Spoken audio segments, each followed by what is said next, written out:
Hey everybody, it's PDubs, and on today's episode, I wanted to catch up with all of you regarding my experience this weekend over at the Zapcon 2022 convention in Mesa, Arizona, at the Mesa Convention Center. This is an arcade and pinball convention, like many others around the country, that relies on vendors and private collectors to bring in their games for the whole world to play. Machines are set to free play, some games are there just for show and for the experience, and some collectors and vendors are actually trying to sell some of these machines. Overall, it's a super fun experience attended by thousands of people this weekend in Mesa, Arizona. And what I'm going to do to keep this video as short as possible for you is just go over, in my personal opinion, the top 10 things that I saw that really impressed me or really excited me at this particular convention. And of course, if you want to see the full convention, I'll have a link to the walkthrough showroom tour that I did and put on YouTube the other day. Coming in at number 10 was this amazing Gottlieb black hole pinball machine. I've seen plenty of black hole pinball machines in my life, but this one in this condition was absolutely amazing. Absolutely gorgeous to look at and to play. Coming in at number 9 is this amazing row of candy cabs, Sega Astro City and others. I christened this Candy Cab Lane. It was so popular, I didn't even get a chance to play them, but man, I really wanted to. These machines were awesome, and everyone was playing them. Coming in at number 8 is something that I had never seen of and never knew existed, and that is Celts Pinball. Celts Pinball is a pinball machine manufactured by Haggis Pinball, who I had never heard of. Apparently, they're an Australian-owned and manufactured pinball company that make real pinball machines, and Celts is one of their tables. Made its way here from Australia to Arizona. This game was super fun to play. Absolutely loved it. It was very popular. Had to wait a long time to get a turn in. And the table itself, as well as just how bright and beautiful and fun, this was a really cool machine. I was very impressed with Haggis Pinball. Coming in at number 7 for me were these mini arcade cabinets designed by Firebird Pinball. They're the size of arcade 1-ups that aren't on risers, but they are not arcade 1-ups. Look at those slanted LCD monitors. Look at those T-molding. Look at the control panels. Quality wood. Look at the marquees. Oh my goodness. Everything looked fantastic on these. You kind of wish that this is what Arcade 1-Up had given us back in the day when they started. Coming in at number 6 for me was a very, very interesting arcade cabinet that I've never played before in real life. Now, we've all played Asteroids, but I've never ever played Blasteroids. And I gotta tell you something, man. Not only was the marquee and the cabinet just screaming classic arcade, in-your-face type action, but it was so much fun to play. Here's some footage of me checking it out. Absolutely loved the spinners on this thing, trying to figure out how to play. And it was like asteroids on steroids would be Blasteroids. I guess that's a good way to put it. Learning how to fly the ship, figuring out where the guns are, trying to shoot these meteors and these asteroids. Man, it was a lot of fun. I really, really enjoyed Blasteroids. All right, we've made it to number 5, and that would be Tales from the Crypt Pinball, the original pinball machine from Data East, and that this one was in amazing condition. Just take a look at that. You guys remember the TV show, right? There's your ball launcher, the nice door handle from the Crypt. This table, so much fun to play, so much just, you know, super awesome things to look at on the playfield from the original Tales from the Crypt comic book. I have several issues of it, and of course, the music and the sound effects and all that kinds of stuff.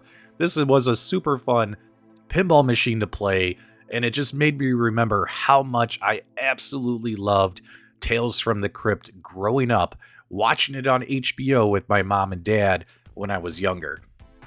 What I try to do when I go to these conventions is not play the same games that I've always played 100 times before. I try to find new cabinets, new games that maybe I've skipped over or I've never given a chance or never even knew existed or never even played.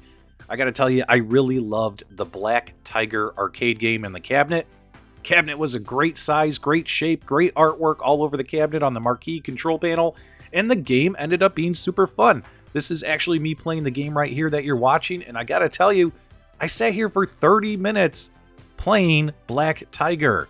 I became addicted to this game, a game that I've skipped over a million times in my Raspberry Pi builds and things like that. Black Tiger, in my opinion, was super cool and super fun to play, and I really enjoyed checking it out at the convention.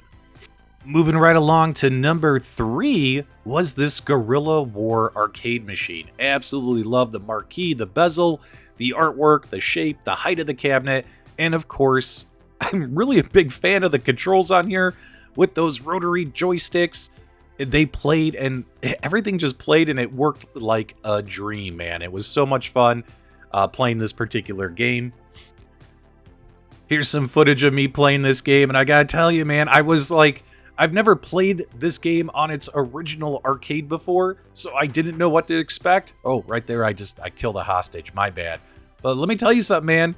I got hooked. I absolutely love the controls and just, spinning, turning, moving up, down, left, right, and of course playing a classic game that I've usually had to play incorrectly all these years via emulation. It was really cool to play it the way it was meant to be played, and it played beautifully. It was a great experience. Super, super fun. And what was the second coolest thing that I saw and experienced at this convention was Bride of Pinbot Pinball. I have never played the original Bride of Pinbot pinball machine, and it was here at the Zapcon convention in Mesa, Arizona. Not only was this pinball table just absolutely breathtaking to look at, it was probably one of the best pinball experiences I've ever had.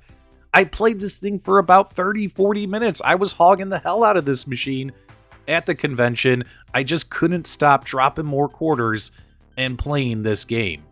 This pinball game is amazing. It's amazing to play. Absolutely love it. And of course, we're playing the real thing, not some kind of a virtual version of the game. But sure enough, man, this game was so cool. Absolutely love Bride of Pinbot. This has moved into probably my top 10 favorite pinball machines of all time because I absolutely had a wonderful experience checking this game out at the convention. Now, before we get to number 1, we do have to throw in an honorable mention. Come on, dudes, you know how these top 10 lists work. And sure enough, that's going to be the original Data East Star Trek game. There were plenty of Star Trek pinball machines here. You'll notice there's a Star Trek Next Generation to the right of this one. But this original Star Trek Data East game, man, I gotta tell you, Data East made some super fun pinball machines back in the day when they were actually making real pinball machines. They got some good licenses, they made some good tables, they were enjoyable experiences. And sure enough, this game was super fun to play. Absolutely loved it. My wife and I, we kept taking turns jumping back and forth between the Next Generation and this one. But I gotta tell you, even though the Next Generation's a cool pinball table, I was eagerly waiting my turn to hop on over and play the original Star Trek pinball. Here's some footage of it right here. And man, super fun game. Check it out if you can, if you ever run across it. I enjoyed it. And of course, the number one thing that I saw and experienced at this convention was Qbert. That's right, they had 3 Qbert arcade machines. One of them looked to be fully original, had the original knocker in it and all that kinds of stuff. And of course, they wanted too much money for what they were selling it for. But then again, it was really cool seeing Qbert and playing Qbert. I did play all 3 Qbert machines. And of course, the best one is the one that actually had the knocker.